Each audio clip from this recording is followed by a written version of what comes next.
नमस्कार। आज हम एक नए हिंदी गाने पर बात करने वाले हैं। गाना है प्रशांत वी श्रीवास्तव का तुम ही होना, और हम इसके बोलों को थोड़ा गहराई से समझने की कोशिश करेंगे। हमारे पास गाने की जो ऑफिशियल म्यूजिक वीडियो का ट्रांसक्रिप्ट है, उसी पर यह चर्चा आधारित है। तो मकसद यही है कि गाने के शब्दों में जो प्यार है, जो एक आकर्षण है और एक नए रिश्ते की जो भावनाएं होती हैं ना, उन्हें समझें। शुरुआत ही बड़ी दिलचस्प है। जैसे वो कहते हैं, कानों में मीठी सी चुटकी बजी है, फिर सांसों में जूही की कली खिली है और बातों में मिश्री की डली घुली है। मतलब ऐसा लगता है जैसे सारे सेंसेस, सारी इंद्रियां जाग गई हों। हाँ बिल्कुल। ये जो उपमाएं हैं ना, चुटकी, जूही की कली, मिश्री, ये नए प्यार की जो मिठास और ताजगी होती है उसे पकड़ती हैं। ये सिर्फ देखकर अच्छा लगना नहीं है, ये एक तरह का गहरा भावनात्मक कनेक्शन जो शुरू हो रहा है उसका संकेत है, जैसे हवा में ही कुछ बदल गया हो। सही। और फिर वो लाइन आती है, ये हुआ है पहली बारी। ये बार बार महसूस होता है गाने में।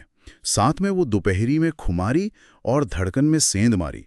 ये तो बिल्कुल वैसा वाला एहसास है ना, जैसे पहली बार प्यार का नशा चढ़ा हो और दिल की धड़कन का तेज हो जाना, जैसे किसी ने सेंध लगा दी हो दिल में। हाँ बिल्कुल। और उसके साथ साथ वो हैरानी भी है, हैरान है दिल समझोना, और थोड़ी सी वो झिझक, क्यों नजरों से बचोना, ये नए प्यार में होता ही है। एक तरफ खिंचाव महसूस होता है, दूसरी तरफ थोड़ी घबराहट, थोड़ी अनिश्चितता। हाँ, समझ में नहीं आता कि क्या करें। इसीलिए शायद वो एक मासूम सी अपील भी है उसमें, जो सच है वो कह दो ना, भाई बता दो क्या चल रहा है। बिल्कुल। और इसके बाद मुझे लगता है गाना और भी ज्यादा इंटीमेट और नजदीक होता जाता है। जैसे कभी होठों पे तिश्नगी है, तिश्नगी यानी प्यास, कभी गर्दन पे गुदगुदी है, और फिर वो लाइन, कभी खींच के उंगलियों को हाथों पे उंगली चली है।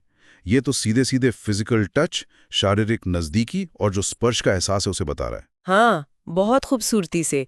और ये नज़दीकी सिर्फ यहीं तक नहीं रुकती, आगे की पंक्तियां देखिए, कभी जुल्फों में हरकतें हैं, कहीं बिस्तर पे सिलवटें हैं। ये पंक्तियां बताती हैं कि रिश्ता अब और गहरा हो गया है, उसमें कंफर्ट आ गया है। वो साथ बिताए गए निजी पलों की तरफ, उनके निशानों की तरफ इशारा कर रही हैं। और फिर वो भावनाओं का कंट्रास्ट देखिए, कभी सहन है सर्दियों सी, कभी अरमान सुलगते हैं। मतलब उस रिश्ते में कभी एकदम शांति और सुकून है, तो कभी बहुत तीव्र इच्छाएं, बेचैनी है, दोनों साथ साथ हैं। और इन सब एहसासों के बीच वो एक सवाल है जो लौट लौट कर आता है, ये तुम ही हो ना। इसमें एक तरह की तलाश सी लगती है। कंफर्म करना चाहते हैं कि हाँ, ये सब तुम्हारी वजह से ही हो रहा है, पर इसमें एक हल्की सी शिकायत भी छुपी है ना। अपनी ही बस कहोगे, मेरी भी तो सुनो ना। हाँ, ये बहुत जरूरी पंक्ति है। ये दिखाती है कि प्यार सिर्फ महसूस करने की बात नहीं है, उसमें बातचीत, कम्युनिकेशन, एक दूसरे को सुनना भी उतना ही जरूरी है। यहाँ लगता है कि वो शुरुआती नशे वाला फेज थोड़ा कम हो रहा है और अब एक बराबरी के रिश्ते की उम्मीद बन रही है, जहाँ दोनों अपनी कहें, अपनी सुने। सही कहा। तो अगर हम इन सब बातों को जोड़ें तो ये गाना एक तरह से नए प्यार या रिश्ते की पूरी यात्रा दिखाता है। शुरुआत में इंद्रियों का जागना, फिर दिल की धड़कन, हैरानी, झिझक, फिर बढ़ती हुई नजदीकी, शारीरिक स्पर्श, और आखिर में आकर संवाद की जरूरत महसूस होना। ये बहुत ही मीठे, थोड़े उलझे हुए, हैरान करने वाले और बेहद निजी पलों का एक संवेदनशील चित्रण है। बिल्कुल। और अंत में सोचने के लिए ये बात रह जाती है कि कैसे गीतकार ने रोजमर्रा के अनुभवों का इस्तेमाल किया है, जैसे चुटकी, जूही, मिश्री, बिस्तर की सिलवटें। कितनी साधारण सी चीजें हैं, पर इनका इस्तेमाल करके प्यार जैसी एक जटिल, एक गहरी भावना की कितनी सारी परतें खोल दी हैं। शायद यही भाषा की, शब्दों की ताकत है, वो जो हम कह नहीं पाते, उन एहसासों को आवाज दे देते हैं।